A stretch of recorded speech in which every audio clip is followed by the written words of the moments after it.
Assalomualaikum azizlar. Bugun ertalabdan tumandan bosh mutaxassislarni g'alla bo'yicha bir maslahatini olish uchun chaqirdim. Hozir bu yerda meni Bahodir akamiz bilan meni Yunus ukamiz kelib qoldi. Assalomu alaykum. Bahodir aka, yaxshimisiz? Salomatmisiz? İşlaringiz yaxshimi? Yaxshi keldilaringizmi? Shu mana shu g'alla maydonida shu bir maslahatlarni bersangiz deyotgan edim.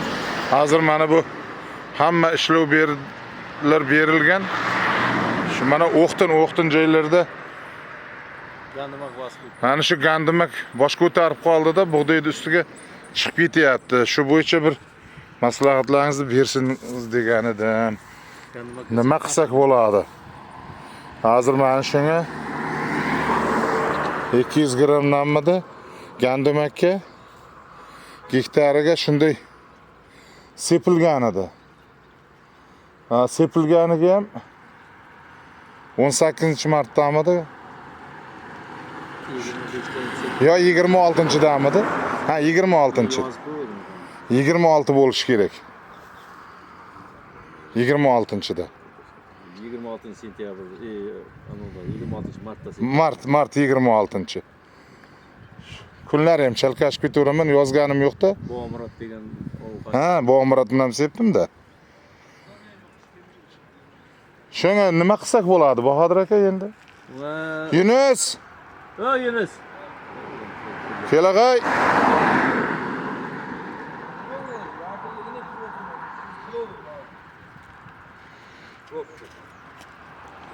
Yunus ukamiz ham eng katta mutaxassislardan, bosh mutaxassis, mana shu agronom.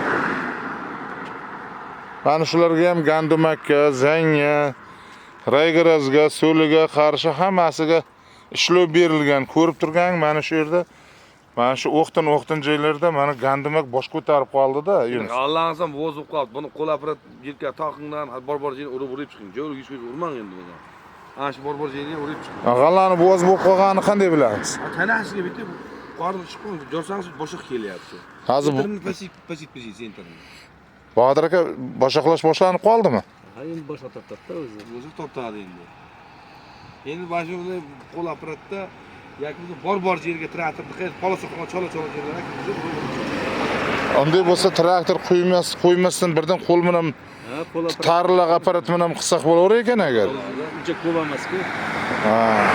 Mana so'm qo'yibsiz-da, u traktor qachon kiradi endi buni, qachon joyga? Ha, shuni hisobini aytyapman. Hozir endi shu yil hisobidan birinchi marta suv kelyapti-da.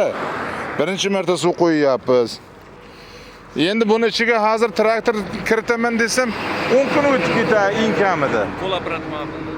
Eng kamida 10 kun o'tib ketadi. Hamma joyida emas ekan, har joyda bor. Demak, shu yelkaga apparatni osib olamizda, mana shu o'qtin joyda aralab chiqaveramiz-da agar. Ha, o'rtada bo'lgan joyga o'rtada ariq bor. Ariq. O'rta ariqdan kelamiz. Endi buni anosiga qancha necha litr suvga qancha eritamiz uni? Endi nima dori sepishingizga bog'liq. Ha, gandimakka nima dori tavsiya qilasizlar? Gandimakka aytdi nima sho'lqo'da nima dori oldi? Shu 200 litr suvga bir gektarga qancha bo'layotgan bo'lsa, shu gektarga bo'lib ketaveradi. Qo'l apparatingizga 20 litr suv ketayotgan bo'lsa, shuni ondan birini dori. Ha, 20 ketadi, ha. Ondan birini solasiz shuni.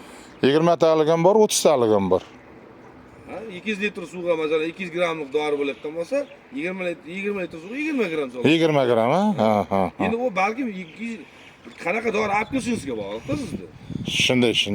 Saf me'yorga bog'liq. Tushunarli. Siz finiz ham olib kelasizmi yo bu interani olib kelasizmi? Ya sizlarni men gandimakka nima desalaringiz shuni olib kelaman-da. Nima tavsiya qilsalaringiz shuni olib kelaman-da, shuni sepaman-da. Bari hammasi tajribadan o'tgan-ku. Mana hozir mana shu petgacha Yo'labek interxlorik degan dori olib ketgan zo'r ta'sir qiladi.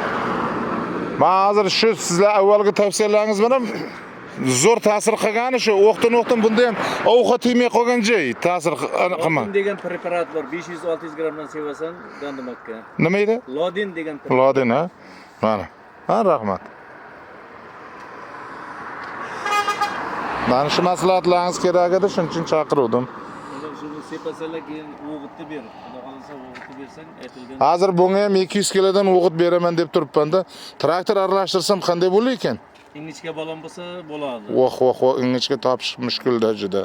Hali mana hozir 3 bo'lib beryapman deydi. Aytilgan shu 80-90 sentrda hosilda olyapti bunyod. Kecha men borib gaplashdim u bilan.